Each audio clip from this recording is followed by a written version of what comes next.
infraverde, pero ya hemos visto que también hay múltiples técnicas utilizadas para ingresar a estos estados. Una de las cosas que más aparece, que más experimenta todo el mundo con distintos tipos de enteógenos, es la luz. Y con experiencias espontáneas, ni hablar, con experiencias místicas, que son experiencias de ampliación de la conciencia, pero en forma espontánea, sin uso de ningún tipo de planta o enteógeno, ¿no? La luz. Sobre esto se refirió un gran escritor, que fue Aldous Huxley, algunos de ustedes lo conocerán, fue aquel escritor que escribió Las puertas de la percepción, que era un relato de su experiencia con mescalina, estando en su casa, y bueno, como buen escritor, buen poeta, pudo describir de una forma que quizás ninguno de nosotros tendría la capacidad para describir, simplemente como él, alterando, digamos, la realidad, veía el florero de su casa, en una experiencia, y cómo se convertía el florero de su casa de arriba de la mesa en una cosa sagrada, ¿no? A partir de su experiencia con mescalina. Huxley le dio mucha importancia a este tema, la luz. Él decía que el elemento más común de todas las experiencias visionarias, y él hacía la separación, experiencias inducidas y experiencias espontáneas. La experiencia espontánea es la que puede tener un místico, ¿no? Sin tomar nada. Experiencia inducida sería con el LSD, con ayahuasca, etc. Puede ser una luz mala, decía, negativa, o una luz buena. En El Paraíso Perdido, Milton nos habla de la iluminación del infierno, que describe como oscuridad visible. Es una magnífica descripción psicológica de la luz siniestra que a veces ven los visionarios, una luz que, según creo, también ven muchos esquizofrénicos. La experiencia de luz bajo el aspecto positivo puede ser luz indiferenciada, es decir, una experiencia de pura luz, de que todas las cosas están inundadas de luz, o luz diferenciada, o sea, de objetos, personas y paisajes que parecen estar impregnados de luz o brillar con luz propia. Según Huxley, en todas las tradiciones folclóricas o religiosas encontramos la misma profusión de gemas, y donde no hay gemas hallamos el vidrio, que en el pasado era visto naturalmente como un material muy precioso y extraño. En el Apocalipsis encontramos un mar de vidrio en la Nueva Jerusalén, cuyos muros eran de oro y transparentes. Lo reencontramos en tradiciones célticas y galesas. Los paraísos budistas e hindúes abundan en gemas, y asimismo sucede con islas mágicas de cristal en los mitos japoneses. En los pueblos primitivos que desconocían las piedras preciosas y el vidrio, los paraísos son flores autoluminosas. Las flores y las piedras preciosas representan el éxtasis. Recuerdan que aquello que siempre está ahí, del otro lado, ¿no? Sobrenaturalmente luminoso, coloreado y consentido en el interior de sus mentes. La luz es un símbolo, pero también un hecho psíquico que habla de la universalidad de la experiencia visionaria. De más está decir que para Aldous Huxley todos esos mitos, todas esas imágenes que están en el folclore, en las distintas religiones, no son más que una manifestación artística o poética o metafórica de experiencias reales que habían sido vividas por místicos y por chamanes. Primero vieron la luz en esas experiencias en las que llegaron a encontrarse con ese inconsciente colectivo o con ese otro lado, y luego esa experiencia quedó en textos, en poemas, en mitos y en imágenes. Además de la luz, bueno, con respecto a esto de la luz, hay un concepto creado por un antropólogo que habla de la estética del brillo, ¿no? Sobre todo él se refiere a los indígenas de América, ¿no?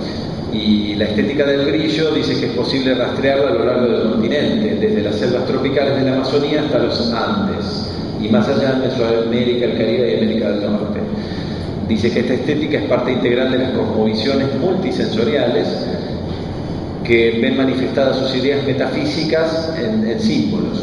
Entre ellos, por ejemplo, los mapuches, y acá si van en este mismo museo, ahora en el break, a recorrerlo y a recorrer la sala de platería, se van a encontrar con la platería mapuche, que aquí hay una foto muy fea, pero por suerte acá tenemos una sala con platería mapuche excelente, ahí expuesta aquí nomás en las vitrinas. Toda esa platería mapuche no es más que un símbolo de la luz. Lo que trataban de hacer era, con toda esa profusión de platería, simplemente simbolizar la luz, que es el símbolo del alma y es el símbolo de lo sagrado, y seguramente es algo que ellos experimentaron empíricamente en estados ampliados de conciencia. El tema de la luz también está presente, por ejemplo, en tradiciones chamánicas antiquísimas. En el libro Svástica, Religión y Magia en el Tíbet, el autor Iñaki Preciado dice que desde los tiempos más remotos la humanidad ha venerado la luz. Por ello no es de extrañar que en las culturas chamánicas algunos mitos hagan de la luz el origen del hombre. Entre los mongoles encontramos el mito del nacimiento de su ancestro, quien, según cuentan los anales azules, fue concebido por su madre cuando en un sueño vio surgir en el firmamento una luz de arcoíris y oyó una voz que anunciaba su embarazo. Textos monpos, ustedes saben que el Tíbet, antes de que el budismo llegara desde la India, tenía una tradición nativa que era el Bon. El Bon no era más que un chamanismo propio, digamos, de esa región del mundo, y por eso el budismo tibetano es tan mágico, porque cuando llega el budismo se mezcla con las tradiciones chamánicas que ya existían con anterioridad, ¿no? Los textos monpos también recogen un mito similar. El hombre procede de los rayos luminosos emitidos por el dios de la luz, ¿no? El símbolo del monpo es una svástica. ¿Qué otra cosa dice Huxley que suele experimentarse en estos estados no ordinarios de conciencia? Además del tema de la luz, de los colores brillantes, que muchos de ustedes habrán experimentado seguramente si han hecho alguna experiencia de este tipo, figuras visionarias. A menudo la literatura dice, concerniente a las experiencias espontáneas o inducidas, cuando vemos una figura nunca se trata de una cara que reconocemos. Padres, madres, esposas e hijos no aparecen, dice Huxley. Lo que vemos es perfectamente desconocido. Creo que este hecho también explica algunas interesantes especulaciones teológicas, por ejemplo sobre los ángeles, ¿no? Que como ustedes saben es como si fuese una especie totalmente diferente, tanto de los dioses como de los humanos, ¿no? Esto confirma exactamente lo que los psicólogos han descubierto sobre las experiencias espontáneas o inducidas. Siempre aparecen figuras ajenas. Algo que él llamaba las antípodas de la mente, es decir, algo que parece que no tuviese nada que ver ni con el inconsciente biográfico, es decir, no tiene nada que ver ni con mi historia personal, ni con mis traumas personales, no tiene nada que ver con mis abuelos o mis padres o los conflictos que me dejaron como una mochila a mis padres, sino, y tampoco parece tener que ver con el mundo más profundo de los arquetipos del inconsciente, sino que parece que nos encontramos realmente con una realidad ajena completamente, tanto a los arquetipos de la raza humana, los arquetipos junguianos, como de mi biografía particular. Otra cosa, las antípodas de la mente le llamaba el lejano oeste de la mente, decía Huxley. Más allá del yo, el mundo del inconsciente personal y del lejano oeste, poblado de arquetipos junguianos y de tonos materiales de la mitología humana, que algunos pueden alcanzar mediante experiencias con mescalina o con LSD, le agregaríamos con el ayahuasca y tantas otras, existiría una región que podríamos llamar las antípodas de la mente. Algunas personas naturalmente pueden hacerlo de un modo espontáneo, más o menos a voluntad. Unos pocos de estos viajeros fueron los grandes artistas, que no solo pudieron visitar las antípodas de la mente, sino que lograron ofrecernos una muestra de lo que vieron con sus rimas y con sus pinturas.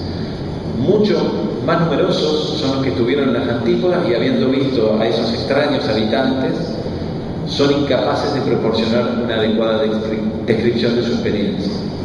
William Blake, por ejemplo, que era un poeta romántico inglés, refiere haber visto con frecuencia, espontáneamente, ¿no? Porque era como un místico que se introducía espontáneamente en esos estados, decía haber visto con frecuencia unos seres a los que llamó querubines.